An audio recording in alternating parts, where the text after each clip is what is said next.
Welcome to Moments with Marianne. I'm so delighted we're spending this time here today. We have a very inspiring show coming right up with two very special guests. Our first guest today is Jennifer Marcenelle, and she's here to share with us her new book, From Burning Out to Burning Bright. Get your life back by healing your thoughts, memories, and emotions. Now, Jennifer is a highly educated, board-certified holistic nurse with over 30 years of experience in the medical field. She currently holds degrees in nursing and business with a specialization in holistic health. As an energy medicine practitioner and the founder and CEO of Burn Bright Today, she helps people improve mental wellness and recover from burnout and other challenges. So let's welcome to the show, Jennifer Marcenelle.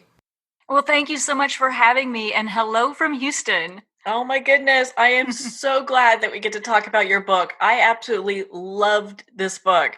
I mean, I think it really, I'm sure many people, you probably get this all the time. I mean, I picked it up and I was like, oh my gosh, this book is talking to my soul. Oh, thank you for sharing that, because that's why I wrote it.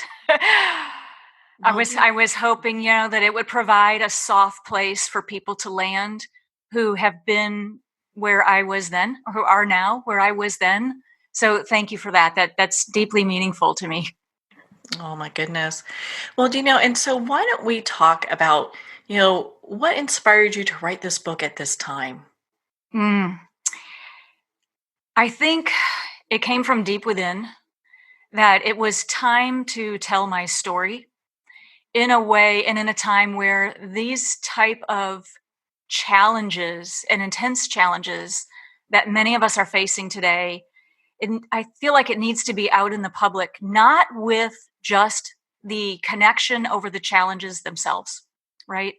But to also provide solutions. Because as you know, I'm a licensed clinician. I'm a board certified holistic and registered nurse, and I'm a certified Reiki practitioner, gemstone and diamond therapy practitioner. So all of that came from the healing process that I had to go through following my burnout. So I just feel like this overwhelming sense that it is time for us to heal, and that we now need, we as people, right, need solutions. We need solutions to the challenges we're facing. And I just felt like it is time. Let's get this out here and see how many folks we can help. Well, my goodness. I mean, you're such a highly educated nurse. When we look at your background, I mean, I don't think there's any more alphabets that you could, put behind your name. You got it all. And so, when did you get to this point, and when did you start realizing, everything is, from the outside, hey, it's looking great. You're really accomplished, but you're really kind of feeling like you're being kind of self-destructing inside. When did you realize that? Oh, I was absolutely self-destructing. That is an absolutely fair and accurate assessment. Well, as you know, I was formally and classically trained in Western medicine and practiced as an ER and a cardiovascular intensive care, critical care nurse for a number of years. And then I went into and got a master's degree in business and went into corporate sales. So I spent about 2 decades in that very jet set life of bringing cutting edge technology into hospital laboratories for patient care. And I don't know if you know many nurses or not, but there's a way that we are wired where if you give something to a nurse that can help other people, we won't stop. And which is a really great thing to have, with the exception of we tend to go on and try to take care of everyone else without first taking care of ourselves. And as a part of that, that includes taking on responsibilities that don't belong to us, taking on the karma of others, which, I talk about in the book, taking on the karma of patient care and things like that. And in the world of sales, I really needed to be where I could get these cutting edge technologies into patient care to really help people worldwide. But I was doing it at a great cost. And it took years for me to realize that I had created an environment for myself in my life at 360 degrees, by the way, where I was twisting myself into a pretzel to try to meet unrealistic expectations put on me by everyone else, unrealistic quotas by senior leadership, unrealistic quotas by colleagues, business partners, even family and friends. And I did all of that at great cost to myself. And I was slowly burning out over time because, burnout is kind of like a slow IV drip of poison. It's one negative experience back to back to back to back to back until one day you realize that you've been fully poisoned and you didn't really see it coming. And that's kind of what happened to me. And I had a precipitating event. I was at work leading a very high functioning, high profile team. These were very tenured sales executives. We were working on a special project. And all months and months, actually years of work to bring this project to fruition. And we were expecting during this virtual meeting full accolades and a signature and a nice big check to fund the project. And that's not what happened.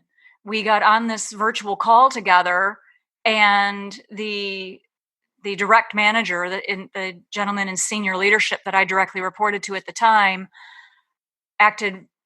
came out very off kilter, and everything that he had been hiding came out publicly, and he literally and figuratively kicked over the sandcastle and then stomped on it. So I was publicly humiliated, and I was deeply embarrassed, and it was very difficult. And not only was I humiliated and discredited, but as were my team members. So that, for me, as a person, as a business professional, and as a nurse, was probably one of the worst things that could ever take place, is to not only come at me, but to come at the team members. And it was the precipitating event. I found a way to get off that call and end the meeting. But then I was alone at home a little bit later when the energetics of it hit. And I found myself in the absolute end stages of burnout, to where I was fully symptomatic. My body and my hands were shaking uncontrollably. I was pacing in circles around my couch. All I could say was, oh my God, oh my God, oh my God, oh my God, oh my God. And I was actively suicidal. I mean, not just having suicidal thoughts, but I was actually going through the house trying to find out how I was going to do it. And I go into more detail about this in the book. And that was right on the edge of the end for me, right? My pupils were two different sizes. I was, having not only what medical definition would call a panic attack, but was also a nervous breakdown. But I was also having a neurological event, whether it be a stroke or an aneurysm, doesn't really matter.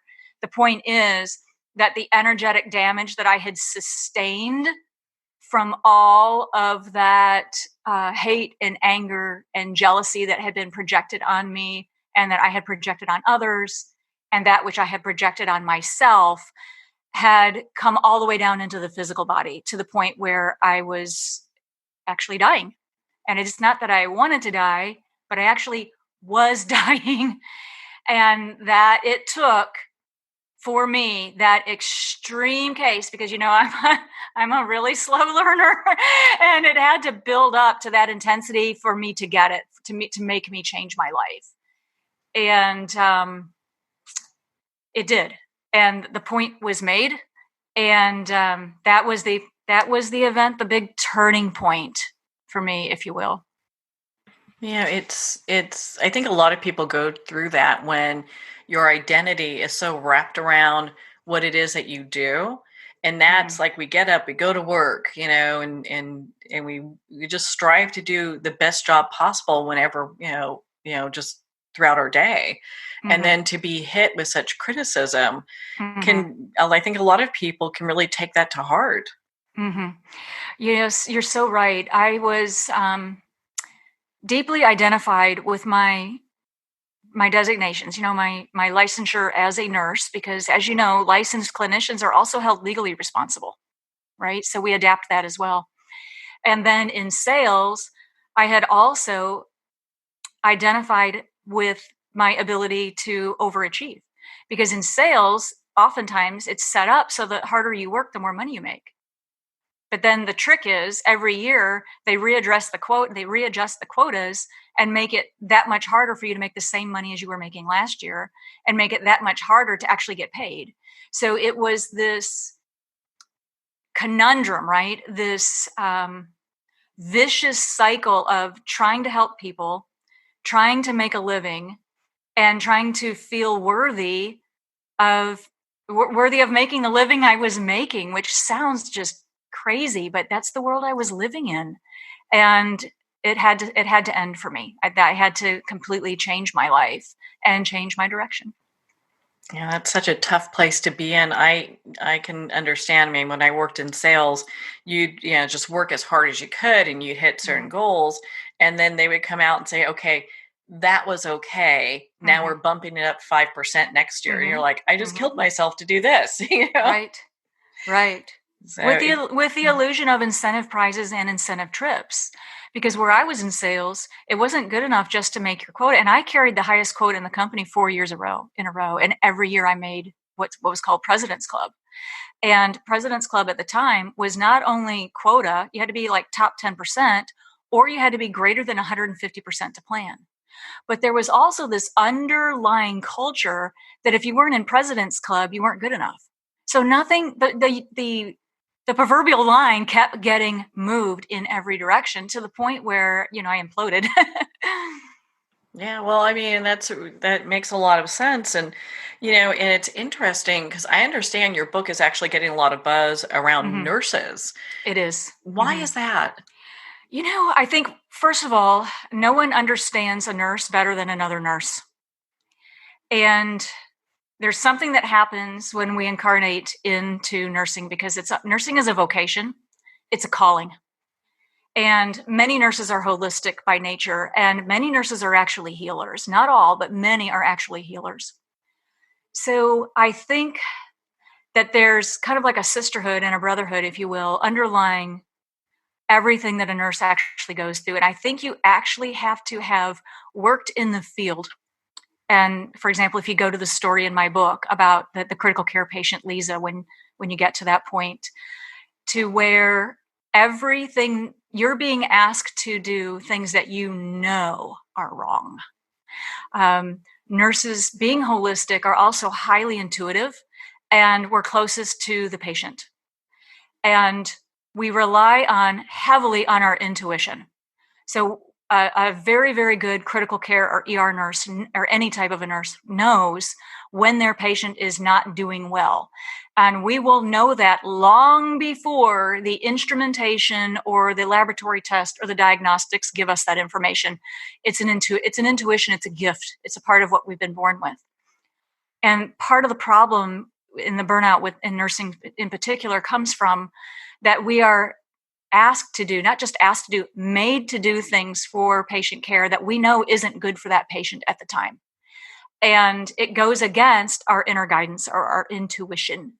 And every time that and that goes for anybody, any person who doesn't follow our intuition, every time we receive inner guidance through our intuition, me, you, anybody, and we don't follow through, it damages our relationships with ourselves, our intuition, and our highest self, and our spirituality. And that's what was taking place in nursing over and over and over again when I was practicing, and still does today. Until a point where a nurse just can't take it anymore. It's in a way very self-destructive to who we are and what we're here to do. And not to say that standards of procedure aren't necessary. They are. Protocols are absolutely necessary. 100% they are. Formularies, absolutely necessary. But we need to leave room to not only follow logic and standards of protocol and procedures, but to allow for that highest guidance of our intuition, because it's right every time. It's so tough. I mean, we've got people, especially nurses, you look at the job they do, and there's so much that's on their plate. They have so many people they're responsible for. There's licensing involved. It's a lot different than a lot of other jobs.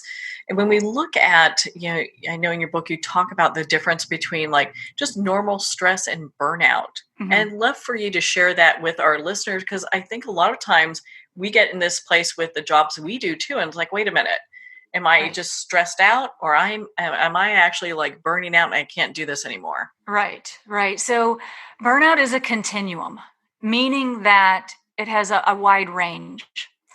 And you're exactly correct. Stress is normal. You know, we're down here working on Earth, and we're in the third dimension. We're multi-dimensional beings in working in the third dimension, and there's going to be stress involved. Stress is good, it's normal, and it's healthy when it is driving us to be the best that we can be, to use our creative ability to solve problems and to grow and to make changes in our relationships, changes in our work, changes, any type of change that we need to make that comes at us during life. We will experience tension and anxiety or stress, which is really just the inner conflict. We know what we're supposed to be doing and we're not doing it, right? We're going to feel stress. That's trying to get our attention that we need to act or not act or do something to get to a solution. That's normal. So if we're feeling a little bit of tension, anxiety, that actually gives us a little bit of an edge, keeps us on our toes, really keeps us paying attention, working well with others, learning to work well with others, and learning when to walk away from others who are toxic, and using that creative ability to find solutions every minute of the day, that's normal. But what happens is when the stress starts mounting over time and becomes damaging to us energetically, physically, emotionally, mentally, to our memory body, to our intuition, or to us spiritually, that's when we run into issues. So if we're starting to experience running thoughts that go on for hours or sometimes days at a time. I have clients who said they've had running thoughts that go on for days. Or you're experiencing fatigue that does not recover with normal amounts of rest and nutrition.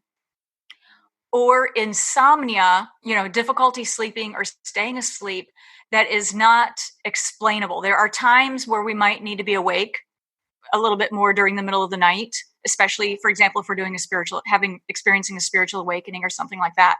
But we're talking, if these things keep going on, if you are overly tired, if you are experiencing anxiety not relieved by a solution, a normal, healthy, happy solution of some type, making a change in your life, addressing an issue, or if you are experiencing your emotions that flare uncontrollably, like you're crying for no reason, or you're lashing out where you normally would not have, like you, for example, you spill your coffee on a report and you just lose it.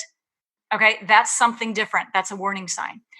If your relationships are not mutually beneficial, that is a warning sign. If somebody is if you have a relationship with anybody, it could be your manager, it could be a coworker, a colleague, a friend, a family member, that you do not feel uplifted and mutually beneficial in this relationship. If you have an interaction with them and you feel depleted when you leave them, those are huge warning signs of burnout, and they require attention.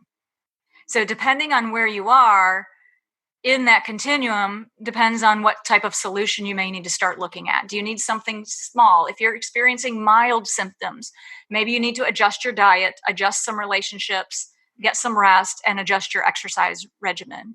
But if they're moderate symptoms, if you're starting to cry that's not explainable and not a normal, healthy reaction, or you can't stop crying, or you have flashes of anger, or you're biting people's heads off, or you're treating people with disdain, those are moderate symptoms, and we need to take a more aggressive approach. For example, that's going to be more than yoga, more than exercise, more than diet, more than rest, more than nutrition, more than counseling. And if you're experiencing extreme symptoms like I was, where your body is starting to shake, or you cannot sleep, you're completely exhausted, if you're having thoughts and feelings of running away from it all, walking away from your job, walking away from your relationship, trying to escapism, right? You feel like you need to go to Uncle Tom's cabin and hide out, or your physical body is shaking, you're having extreme headaches, you're having extreme physical pain that won't go away, chronic or acute pain that won't go away. Those are severe symptoms. And for that, I would encourage anyone who's experiencing that right now to really reach out and get the help you need. For example, reach out to not only Western medicine to always take care of the physical body first, but also consider and explore holistic approaches that may benefit you as well. Because when we're in the moderate to severe stage, this is an energy problem. And for an energy problem, you need an energy solution. And the traditional modalities are not going to work, and you need more help. So if anybody out there listening is experiencing that, I'm just going to invite you to reach out for assistance and get the help you need. Because what we're actually doing when we ask for help is we are actually saving ourselves. And it actually empowers you greatly to begin your healing journey. So you touched on this briefly. I'd love for you to share with our listeners what the principles of holistic healing are. Mm-hmm. Yeah, so holistic healing looks at the whole of our being, our body, our being, our energetics, and our spirituality. Because we cannot be actually separated. We can't just operate only on the third dimension. We are multi-dimensional beings, and we need multi-dimensional care. And we need multi-dimensional modalities to help us with that care. So in the book, I go into a greater explanation if this resonates with you or if you're interested. One part of holism is understanding that we are more than our physical bodies, but we also have an energetic anatomy. For example, the chakra system. Most everybody has probably heard of the chakra system. If you've ever taken yoga, you've probably heard of the chakra system. We also have the meridian system and from Chinese medicine. But we also have the subtle bodies. And I go into this in the book in more depth. But we not only have a physical body, but we have a supra-physical body, an emotional body, a memory or karmic body where all of our memories and karma is stored, the mental body, and we also have the intuitive body. And deepest within ourselves, we also have soul or the lunar body. And every one of those bodies and our chakras and our meridians and all of the rest of the energetic components of the energetic anatomy all require care and maintenance and repair as we go through life. And that's what holism approaches. So with your personal experience with burnout, what are some of the things that you can share with our listeners that will stop them before they get to that place of just total meltdown? Yes. So if some of the very first things I would always recommend with all of my clients is to, if you're not already doing this, begin and explore a practice of meditation of some type that works well for you. One of the things I can recommend is to power down every night, power down all of your electronics 2 hours before you go to bed. Power down the Wi-Fi completely off. Get your televisions completely off. Computers, cell phones completely in the off position. One of the first things that will do is reduce the electromagnetic radiation, EMR or EMF, that's coming out to you while you sleep. That can give you some immediate relief, more than you know. The next thing is, once you've powered off, really explore the practice of meditation or contemplation. And it's recommended 20 minutes a day every day, and it can kind of change your life. I do contemplations every morning before I wake up for 20 to 30 minutes before I power up my electronics and start my day. And I do 20 minutes at night after I've powered down before I go to sleep. And if you'd like, I can share with you one of my favorite contemplations. Would you like me to share something? Okay. That would be awesome. Okay. This is something this is free. It is for everyone. It can be used, this contemplation can be used by any person, anywhere, anytime. And it goes across all cultures, all religions, all races and creeds. It's for everyone. And this can help you immediately settle down, soothe yourself out, connect to the divine, and settle yourself down out of burnout and give you some relief. And it's called the HU, HU. It's one word, it's a sacred word, and it is sung on the outgoing breath. And I'll demonstrate it for you. So, anytime that you can, sit quietly, close your eyes if you can, eyes open, eyes closed, whatever you're able to do. Take a nice, slow, deep breath in. And on the outgoing breath, you sing the HU, and it sounds like this.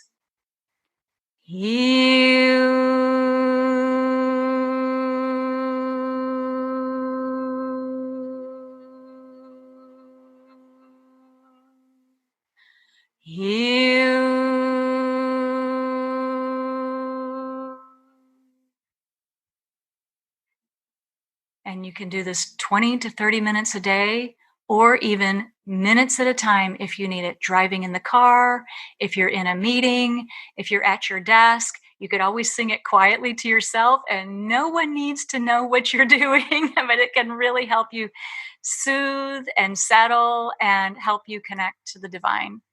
Oh, you could feel that just kind of happen as you're doing that. What a great way to kind of release that tension. Yes. It has saved my life. Well, yeah, I know there's a lot of people that are going through this same thing, I mean, it's not, it's great that you're talking about this and that you have this book, because I think a lot of people go through, things where like, I'm exhausted and I can't sleep and all these things are going through my head and I don't know how to get beyond it. Well, yeah, because sometimes the hardest part, and let's just speak just from the energetic perspective, once our energy field everything vibrates, right? And once our energy field becomes so vibrationally erratic, it's really hard to step out of that. It's difficult to break that tension, if you will, or that irregular vibration. And I have found that by singing the HU silently, or to myself, or out loud, if I'm where I can do that, can really help me break through that and really settle my vibrations. And I mean, literally, and I go to it in my book, but it's amazing how 20 minutes a day can save your life. Yeah, without a doubt. In your book, you really kind of dive into karma. And I think that a lot of people kind of throw that word around often, thinking it's something maybe that's not. And I'd love for you to share with us what karma is. So karma is far more than a religious belief. It's a spiritual fact, but it's also an energetic fact. There's actually science behind it, right? The science of carrying these vibrations with us through our lifetime, through our thoughts, words, deeds, actions. But we can also carry these vibrations, if you will, through past lives into our current life as well. And what karma actually really is, you're right, it's often made out to be a punishing tool, when it actually isn't. It's actually an accounting ledger. Karma within itself, once it's really understood and practiced and abided by, I have found that it really is neutral. It literally is the universal law of cause and effect playing out in our lives every day, whether we want it to or not. And it's designed to teach us, to help us unfold and grow, and to help us make our lives better. And energetically speaking, karma is carried or stored, if you will, in the causal body, of the causal subtle body, which I go into in the book if you want to look at that in a little more depth. And in gemstone and diamond therapy, as a certified practitioner, this is part of the protocols that we have at our disposal to help ourselves and to help our clients with, is that if something is pestering you today, if you've got a problem in your life that is not solving by the usual solutions, your usual creative abilities, it is possible you've carried a piece of karma either from this life or you've carried it from a past life. And one of the beautiful things about gem and diamond therapy that I just love about these two modalities is they have the unique ability to work with the karmic body and to work with the timeline itself in a healing capacity. And I know that I have clients who they really, really love it once they learn that they're able to resolve something going on in their life. For example, a very, very tricky relationship. For example, maybe a relationship with a significant other, such as a marriage, is ending, and they're looking for understandings of why in the world was I in this relationship? Why did these things happen? And why is it ending the way it is? And why am I now supposed to be ending this relationship and moving on in my life? Those are often karmic patterns or karmic loops that are ending. And that's one of the beautiful things about gem and diamond therapy. And working with, as a board certified holistic nurse, I'm also trained and held accountable to work with people to provide spiritual care if they wish it. And that's part of the beautiful thing about holism and some of the holistic modalities, especially gem and diamond, is that we can begin working with this timeline, working with our karma to learn and understand it, clear it off, and help us learn our lessons so that we can heal and move forward. Because if we're not actually healing, we're just putting a Band-Aid on it and carrying forward. And that wound is going to continue to fester and fester and fester until we actually address the underlying issue. And that is the karmic root cause. What did I do? What happened in my life or occurred? What was the cause that is leading to the effect that I'm seeing in my life right now? So that kind of sums it up. Yeah. That gives it, well, it doesn't go over everything because my goodness, your book is so detailed. So Jennifer, where can our listeners connect with you, be part of your community, and learn more about the work that you do? Oh, yeah. So I warmly invite everyone to come to my website, burnbrighttoday.com. And I'm also on social media at burnbrighttoday. But if you come to the website, everything is in one place there. So the Burn Bright Today community is actually a franchise. So it is not just me as founder and CEO of the franchise with my own energy medicine practice with local, national, international client and corporate clientele, but it's also a community of other holistic practitioners that work on the platform as well. So we have a growing, evolving community of holistic practitioners and a referral system. So that if you come to the website and if you come for a consultation and you're looking for solutions, whether I'm the right practitioner for you that can assist you with my modalities, or I can refer you to another practitioner that might be a better fit. Like, for example, one of my colleagues specializes in autism.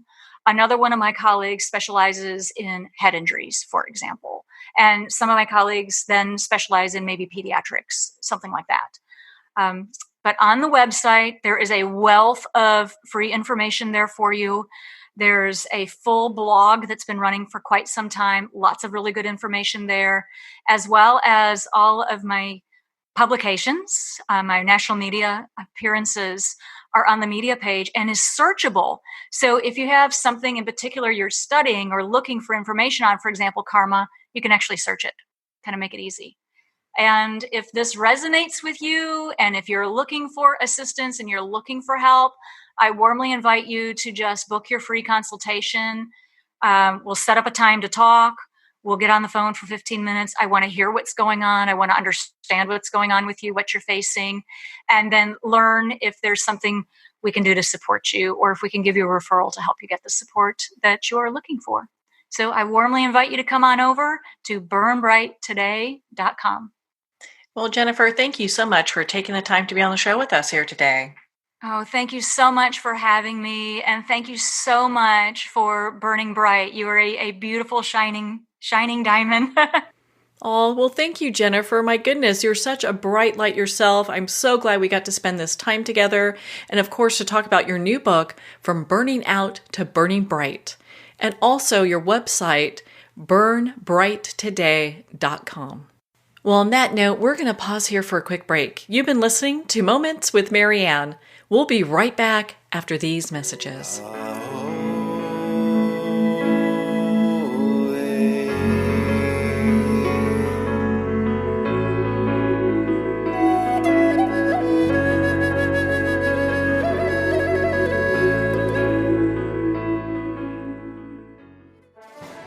Internationally recognized and award-winning author Judy Goodman works and teaches outside the box of limited thinking. Working with people from every walk of life, her goal is to empower you to be the best you can be, no matter what the challenge is. Born with the gift of seeing beyond our normal vision, she has an extraordinary gift of working with every challenge. Teaching beyond conventional wisdom, her work is described as life-changing. Visit judygoodman.com. That's judygoodman.com.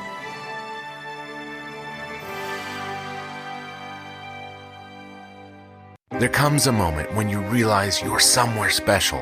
When you discover that each beautiful creature that you see has been rescued from a life of absolute horror and brought to this incredibly free place. Here's where their lives were forever changed and where yours will as well. Discover over 500 tigers, bears, and lions at the brand new visitor center at the Wild Animal Sanctuary just outside Denver. For more information, visit wildanimalsanctuary.org. Discover true freedom at the Wild Animal Sanctuary. There are nearly 2 million Americans living with amputation. Many live right here in San Antonio. Becoming an amputee can be scary, frustrating, isolating, but there's no reason to feel alone. The San Antonio Amputee Foundation is here to help support you and guide you toward resources such as home and car modifications and even prosthetic limbs. For more information or to make a donation, visit saamputee.org. We'll help you live a full, active life, one step at a time. San Antonio Amputee Foundation, healing limbs, hearts, and souls. If not me, then who? This ethos is driving the Travis Manion Foundation to empower veterans and families of fallen heroes to develop character in future generations. In 2007, Marine First Lieutenant Travis Manion was killed in Iraq while saving his wounded teammates. Travis's legacy lives on in the 5 words he spoke before leaving for his final deployment. If not me, then who? Guided by this mantra, veterans continue their service, developing strong relationships in the community, and thrive in their post-military lives. Visit TravisManion.org and ensure the character of our nation's heroes lives on in the next generation. If not me, then who?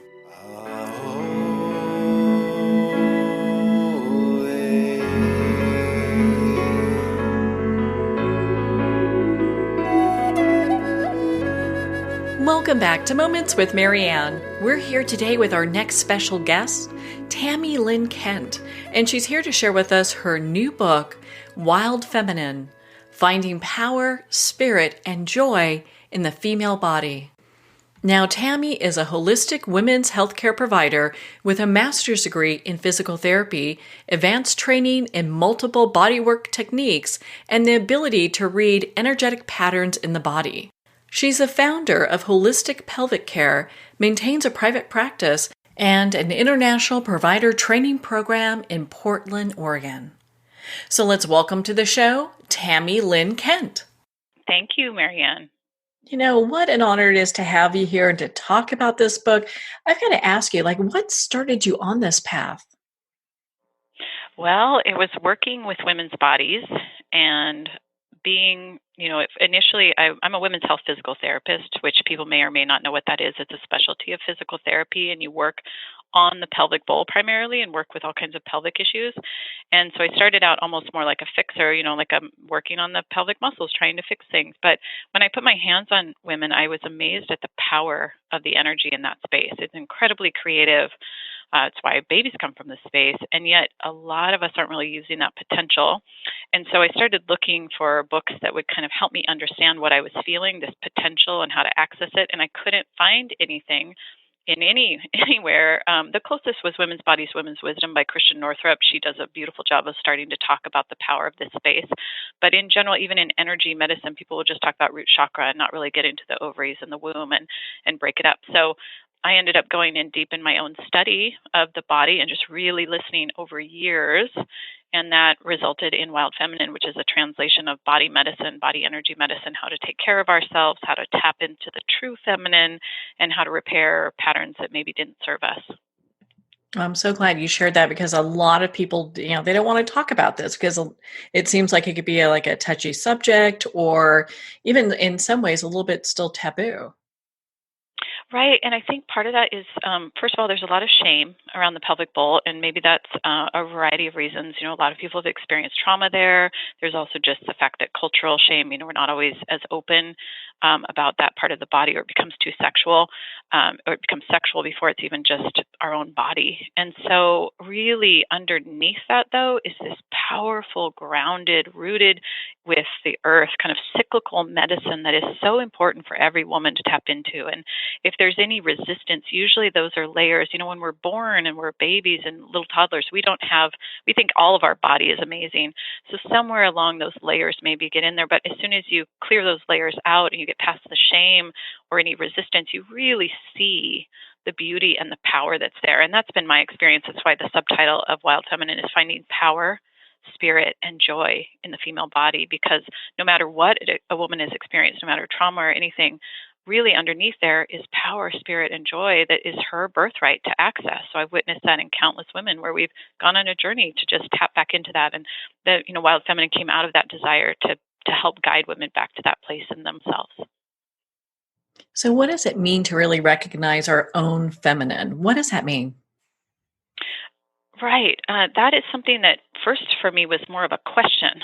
When I was in the pelvic space, I felt something I'd hardly accessed, kind of this beautiful power. And I think we most see it in birth, when, the power of growing a baby and birthing a baby. There's something there that can't be denied. And some women have traumatic births, so they may not feel that. But there's a lot of healing we can actually do around that. But, the female body is unique. It's cyclical. We have this cyclical rhythm in our bodies with our womb. And there's a lot of feminine aspects. And when I got into the body, I still was, I felt sort of a disconnect in myself and a disconnect in the culture at large. We pretty much don't live by our rhythms or cyclically. We kind of plow ahead in a more Western model of just work, work, work. And so I wanted to understand what was missing, and the word feminine kept coming up. So it really was a study for me to delve into that and answer that very question. So it's not easily answered, but I would say the gist of the feminine to me is connecting into the mystery and things that are less known, where you kind of touch into that realm of things that are unformed that become formed. So let's say like a feminine process is being creative. So whenever you're being creative, you're kind of touching into the potential of something, and then you're making it happen. So that could be a baby, that could be a meal, that could be a home, that could be a career. And that's a very feminine process where we touch into the mystery and we work with energy to create something. So for me, the feminine is really coming into your own ability to do that, to touch into the mystery, and then be more of a conscious director of your creative potential in your life. What are some of the ways that you find that women end up blocking their own feminine power? Well, I think it's almost a systemic block. I think there's a lot of things that I think part of the shame on the female body maybe came out of the desire to block women's own power, some of the patriarchal models we have. So shame is a good way that stops you in your tracks, because nobody wants to feel shame. So when we start putting shame, people start stepping away. So let's say women have this real creative power in their pelvic bowls, right? Well, if we start putting shame around it, it's going to limit their access to the power. So I think one of the number one ways is women feeling ashamed even of their menstrual cycles.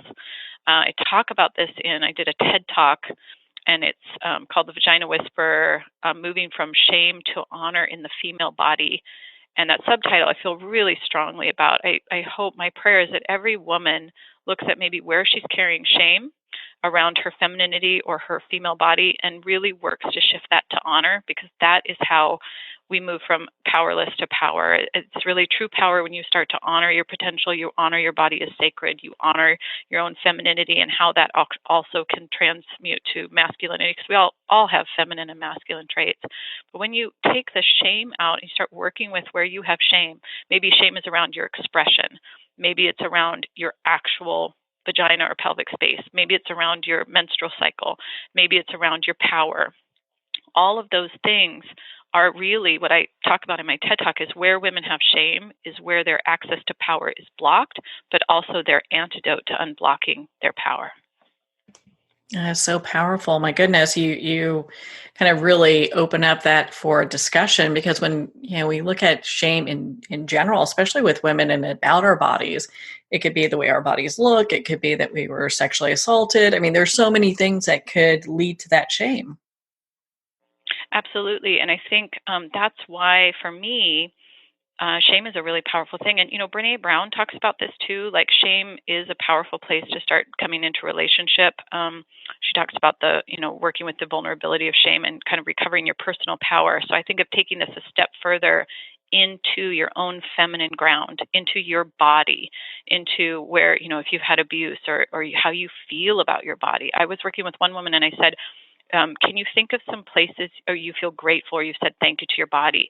And she realized she was mostly frustrated with aspects of her body. And just even that simple act of saying thank you to your body and starting to honor your body.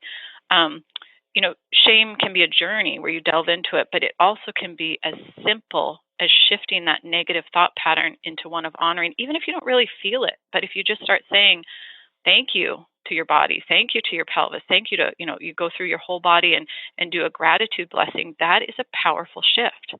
And it will start to shift the way you relate to your body and the way you sit in your body. So it's, there's lots of ways you can take this, but shame is something we generally move away from because it's uncomfortable and nobody really wants to experience it. And believe me, I found this working in the pelvic bowl. It's like, this is the work I do. So I get to see how ashamed people are if it comes up, even what I do for work. And so I honor the female body. I cherish the female body. I think every woman should know the power of that space. So going to shame is actually a way to unlock the places where you've lost touch with your power in your own path or even in your family lineage. Do you find that initially it's difficult for people and women to kind of find the languaging in regards to working with the pelvic bowl?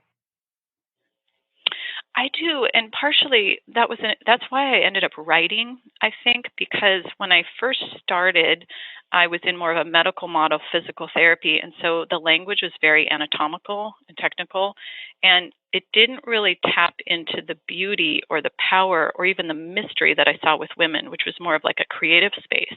So I started working with language myself in even how I talked about it. So, for example, instead of talking about the pelvic muscles, I really talk about the root.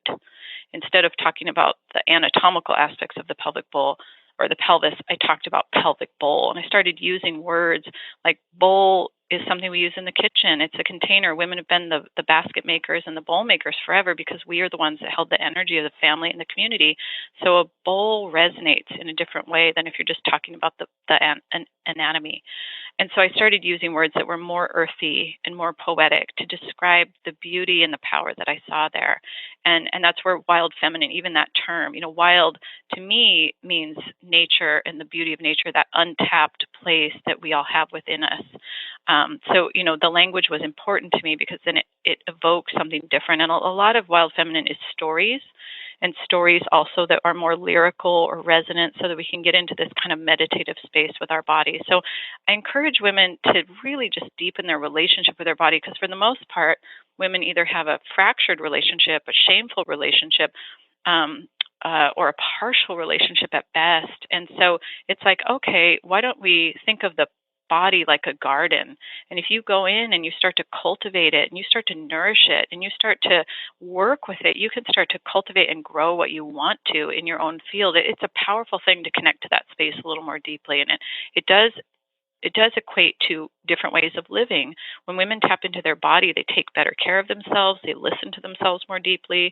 They may live more rhythmically, not just work, but giving themselves breaks and times of rest. So it seems like a small shift, but it's quite powerful to begin doing that. When you shift the language, then you shift the relationship, and then you shift how you embody. Oh my goodness. And then that's where all the magic happens. And you look at, and you've kind of gone over a couple ways that women can reclaim that power, reclaim their feminine. What are some that we haven't touched on? Yeah, I mean, that's probably one of my motivations for writing a book is that I was working with women in the clinic, and we would work on one aspect, but then that translated to a lot of things in their daily lives. So we think of it as a body relationship, right? How do I relate to my pelvis? How do I relate to my body, my root? But when you relate differently to that part of your body, it does tend to change your habits. So you might, instead of just working through a to-do list that never ends, you might actually take time to take a nap, take a walk, do some exercise, eat something nourishing. It changes how you live. And for me as a business owner, I have my own practice, I teach, I'm busy, but I stay connected to my body. So I tend to schedule my life in a more rhythmical way. So I do more of my teaching and my client work in the spring and the fall when I know my energy is stronger.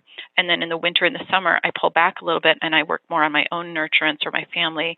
And it's just little things like that make a huge difference over time. If you live a little more rhythmically, it's a way of reclaiming your power, reclaiming your time, taking care of yourself as precious. If women did that, it's life-changing, but it's also world-changing. It's how we teach the world to take better care of us. I really appreciate you going over that in a different way. I'm sure our audience got it, and sometimes I'm, a little bit slower than the average bear, but it's interesting when you explain things one way. The way you just explained it really hit home for me, and I it was just really, I think, very powerful for women to hear how we can make these adjustments and really kind of claim that feminine back. Absolutely. Well, and I don't know if you know, Marianne, too, that I actually wrote 2 other books. I ended up writing 3 books because there was so much information coming through. So just my first book is Wild Feminine, and that's about the body energy. My second book is about mothering from your center, and that's a lot about the specific journey of mothering and also healing birth trauma and things like that. But my third book is kind of what you were talking about.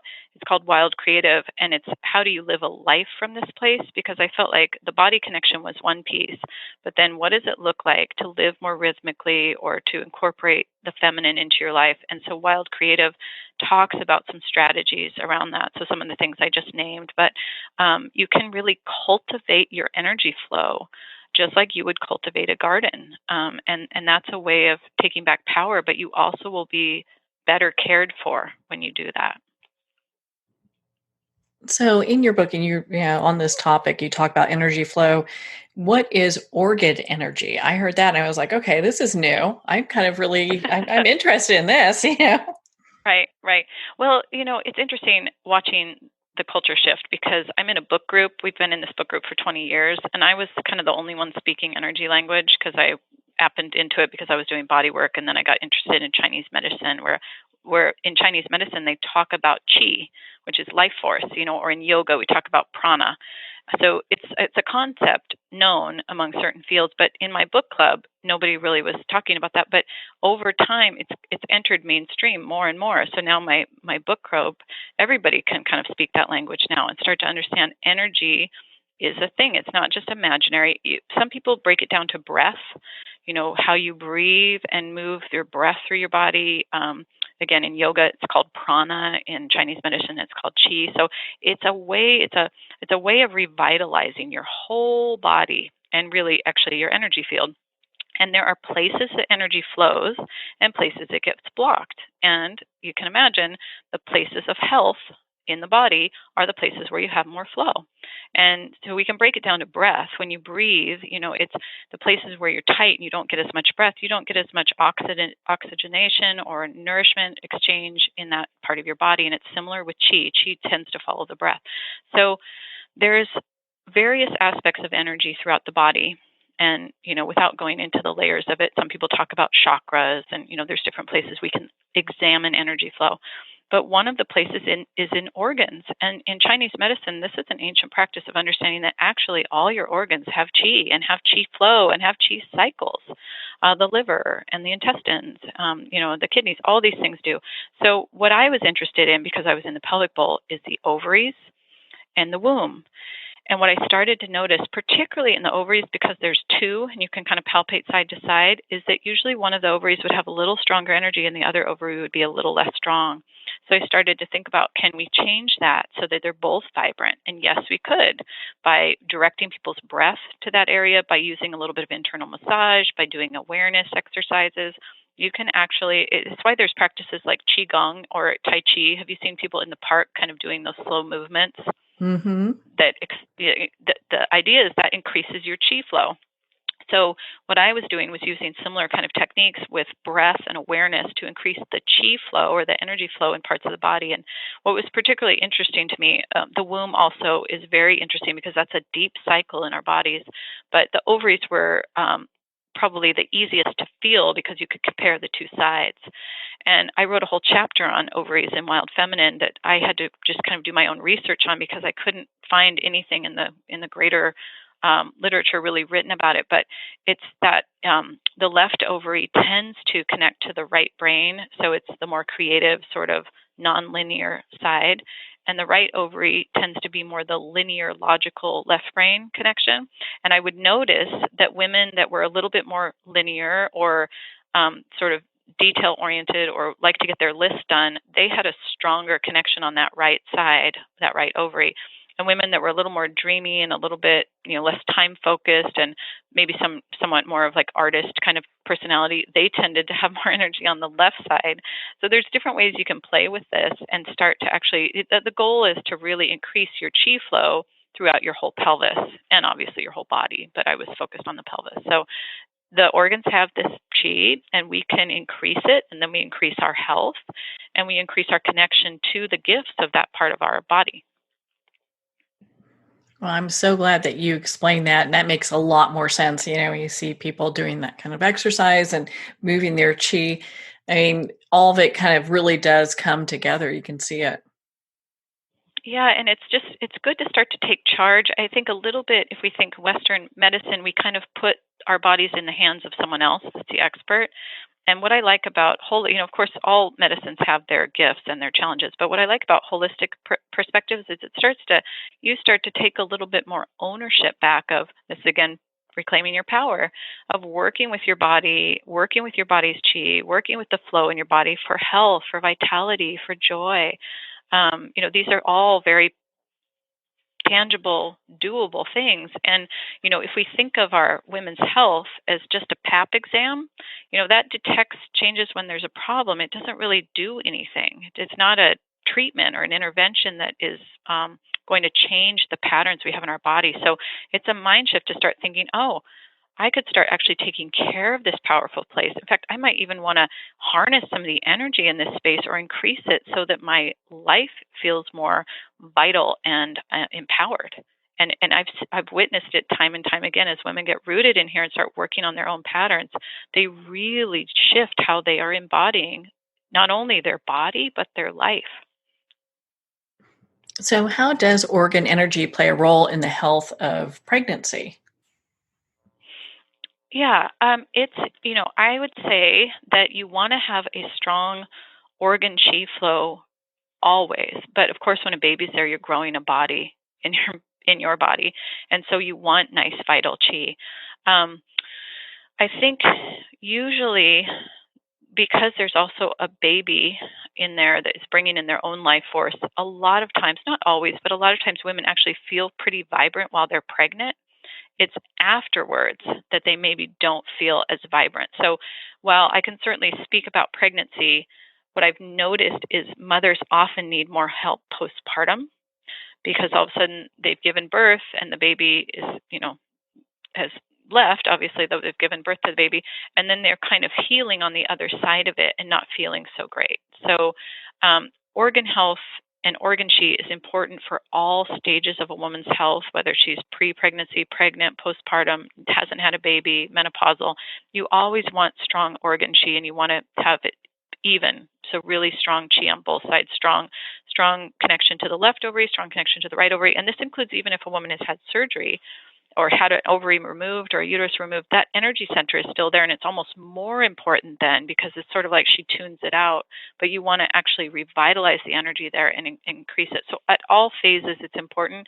But in terms of pregnancy, I particularly focus postpartum because that's when I feel that women feel more depleted. They're recovering from birthing. They may or may not have had a good birth. That also is something that needs to be addressed if they didn't. And I write about it in Mothering from Your Center, how to actually heal a traumatic birth imprint so that it isn't just sitting there affecting your chi flow. And really to understand how to care for themselves postpartum, because that's a whole thing that often gets missed, and it's frankly where a lot of the women's health physical therapy comes in, is because things did not get addressed properly postpartum. How important that is, but it's so helpful that there are, and I think it provides a lot of hope for women that there are resources out there. It's not like, oh, you just have postpartum, you have depression, work with it. There are resources Right. available. Well, and actually, so I have a 19-year-old son, and his birth really motivated me to shift how I was doing my care because I was working in the hospital. And while I was getting to do good hands on care, it was mostly with women who had severe urine leakage much later in life. And I kept thinking, this is from birth. These patterns feel old in their bodies. I feel like they've been dealing with a long time. And then I gave birth. And I thought, oh, we need to be taking care of women sooner. So I love taking care of women at any age, but it's really nice if we can get the information to women so they don't suffer or just compensate, so we get the support earlier. And so my son's birth really motivated me to change how I was talking, be more preventative, try to access women after they gave birth. I certainly felt different in my body and needed support for that. And so that's one of the reasons I wrote the book, Mothering from Your Center, too, was to talk about what happens after you have a baby, how it may change the vaginal canal or your pelvic muscles and traumatic birth and et cetera, and then how to address those things so you're not just living with them, because you don't need to. But there isn't always the information given to women. Some people just say, oh, you had a baby. Well, that's how it is. But actually, there's a lot you can do with internal massage, working with the fascia. I teach women a lot how to take care of themselves that first year.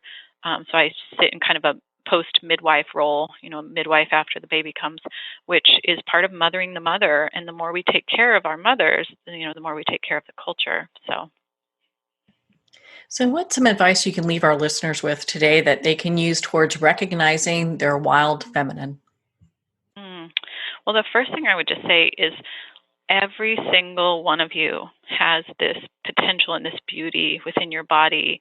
And no matter what you've been through, if you've been a person who suffered from abuse or pain or even disconnect, or you're feeling frustrated, know that that isn't your fault. That just is a sign of, we haven't known how to properly help women with this part of their body. So know that wherever you are, you can start shifting this so that you really feel connected, empowered, tapped into the beauty that's there. There's, women's health providers that you can see. I've trained people in holistic pelvic care, which is on my website, wildfeminine.com. And then I wrote 3 books because I love the female body. It's so powerful. So those are resources for you to tap into to really understand the medicine and the beauty that you contain right in your own pelvis. And all you have to do is just start accessing it. It's not even that hard. It's not even something that's far away. It's just the intention of, oh, I want that for myself too, and you deserve it. Now, is making the shift for women that have been through maybe a really difficult, birthing process or have been sexually assaulted, is it really difficult to get to a place where they're really feeling their wild feminine again? No, I think that's been one of the most surprising things. I don't want to negate the importance of finding a counselor to help you if you've had significant trauma, because that can be really helpful. But my experience has been somewhat surprising to myself. And, I've seen over 10,000 women. So many, many, many of those women have had abuse. And this is actually a fairly gentle process to connect with your pelvic bowl. And part of it is there is a lot of power and medicine in that space. So what happens with abuse or trauma or traumatic imprint is it tends to create a disconnect. It's not that it really fractured or changed what was down there. It's just it cuts you off from that space. And that's a survival mechanism, and that's a good thing, especially if you're a young person. It's kind of like, I'm not going to connect there because that's associated with pain. So when I work with women, they're grown and they're usually past those events. And so when we come back down to the pelvic bowl, it's more about reorienting into the present and realizing that that history is gone, and we can bring some medicine to that space of just reconnection. And as you start to reconnect and repair your relationship with that space, that's where the magic happens. And these books are guideposts for you. Wild Feminine is an audiobook now too. So I just recorded that this fall, and you can get that on Audible. And my voice sometimes helps people with the resonance of there's a lot of meditations in Wild Feminine. So I read those all aloud with a deep intention of just bringing healing to any woman that needs it. So, that medicine is waiting for you. So understand the power of that. And it's just about reconnecting to that. Well, Tami, where can our listeners connect with you and be part of your community? The main place to connect is through wildfeminine.com, and you can look. There's a list of practitioners there that do the holistic pelvic care that I've developed, which is a combination of physical and energetic tools. So you might be able to find someone in your area. If you can't find someone there, then look for a women's health physical therapist in your area. And I would encourage you to get one of the books, maybe download Wild Feminine, just start listening and reclaiming the space that is yours. This is, every woman has this, and I will feel so much joy the more women that can tap into this for themselves. For me, it's somewhat you can tap into what I'm doing, but ultimately I'd like you to be able to tap into what you have in your own body. So may these be resources for you, and know that you have the medicine within. Well, Tami, thank you so much for taking the time to be on the show with us here today. Thanks so much, Marianne, for just having the conversation and creating the space for this kind of work to come out. Well, thank you, Tami. It's been such an honor to spend this time with you, and of course, to talk about your new book, Wild Feminine. Again, if you'd like to connect with Tami, you can at her website, wildfeminine.com, for more information. Wild Feminine is available at Amazon, Barnes & Noble, and all indie retailers. Well, we're at the end of our time today. I would like to thank everyone for tuning in. You're listening to Moments with Marianne. And remember, make every moment count.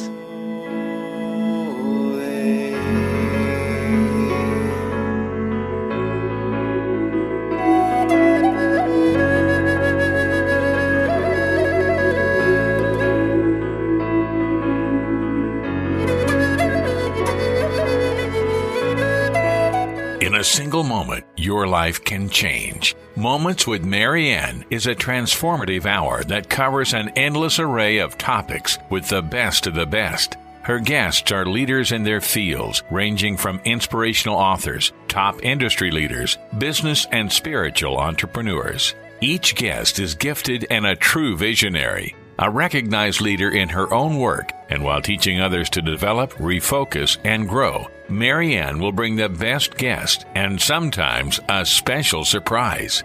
Don't miss this. You never know just what moment will change your life forever. Moments with Marianne airs every Friday and Saturday at 5 p.m. Pacific and 8 p.m. Eastern Time. Make sure to tune in and visit momentswithmarianne.com for more information.